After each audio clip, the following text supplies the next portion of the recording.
Welcome back to the channel, everyone. My name is Tina, and on this channel, we create epic tech tutorials specifically when it comes to GoHighLevel. Now, if you're thinking about signing up for HighLevel or upgrading your current subscription, consider using our affiliate link linked below around this video somewhere, because it comes with a great bunch of amazing bonuses, such as agency SaaS snapshots, which comes with a full website and all the workflows you need in order to get your SaaS agency up and running. Same for the marketing agency snapshot, full-fledged website, including all the workflows you would need, follow-up, nurturing, closing, as well as a reputation management snapshot, which will help you go out and sell Google review services in your local area, as well as an in-house ticket support system, which comes with over 500 white label videos. If you're not looking to sell high level, you're just using it for your own business, we have online courses in store for you, which will help you to succeed online, not land in spam, be good on camera, and so on and so forth. Now let's get to the video. In this video, I'm going to walk you through how you can associate multiple objects back to the tasks. Here we are going to manage follow-ups where the work really happens. This multi-object task association lets you connect tasks to multiple objects. These objects include contacts, opportunity, companies, as well as custom objects. You can connect up to 10 records for each of those categories, so 10 contacts, 10 opportunities, 10 companies, as well as 10 custom objects to each task.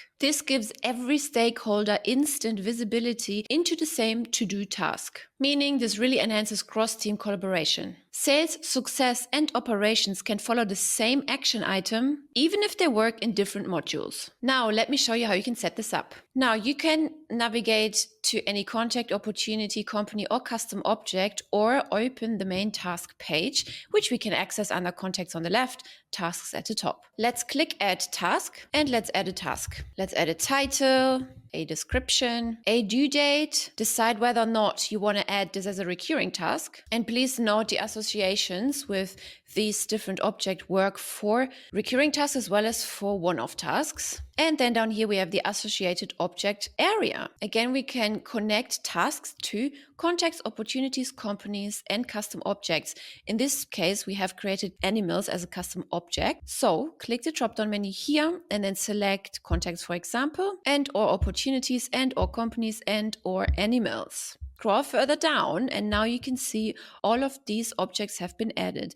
Now by clicking the add button, you can add up to 10 contacts for each contact. You can also add 10 opportunities, 10 companies, as well as 10 animals, so 10 custom objects. So let's add those 2 animals. Let's add a company, and under opportunity, we don't have any, so we'll just leave that blank. And that's it. You can always come back and edit these associations later as well. Now let's hit save, and your task has been created, including the associations. Now, if you wanted to edit it, click the edit icon. If you wanted to delete it, you can just click the delete icon.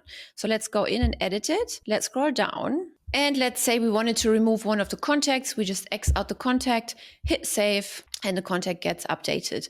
Also, you can manage all the fields. You can see not everything is showing up right here. Click manage fields. Under associations, you can then check if you want to see the opportunities, companies, and or custom objects listed in the table. So click apply. And you can see here, all of these columns will then show up. Please note that this doesn't affect tasks that you've already created. This only works for tasks you're going to create in the future. Also, please note that a user can see a task if they have access of the associated records. If they don't have permission to access it, they simply don't see it. Here we also have the advanced filter. So if we have many different tasks and you want to see only tasks associated with a particular company or contact or custom object or opportunity, you can filter by selecting those here. So let's say we want to filter by contacts, click that, and then here you can narrow down even further. Hey, every associated contact contains any of those 2 people, for example, because those are all of our contacts that we've stored within the contact section. Then we can keep going and filter down even further and implement an end condition. If we don't want to implement an end condition, we can add an or condition right here. Okay. And then here we can keep narrowing down. Let's say by company contains any of these companies. So now we're filtering for the Contact Tina demo or any company that contains FIPSI LLC. And then we're going to hit apply. and then it will just show us that one particular task or all of the tasks that have those two conditions. You can also access all of this data through each object. So let's go into contacts, click on the contact. On the right-hand side panel, you can open up the panel and click on tasks. And here you can see the task is showing up under this particular contact because we connected this contact to this task. If you click on the association label right here, you can see everything else, all the other associated objects as well. You can see the animals and the companies. Here you can also manually then add more contacts, more animals, or more companies, or even opportunities. Now let's say you're running a sales team or you are a sales rep. Then you can create a single follow-up task for many different opportunities. For example, send updated pricing for all Q4 renewals. Or maybe you're in real estate, then you can send one of these tasks to all of the opportunities to check whether or not all the tenants in Q1, 2, 3, or 4 want to renew their contracts. And that's it already. Please be sure to hit the subscribe button, leave us a like, and any questions down below if you have some.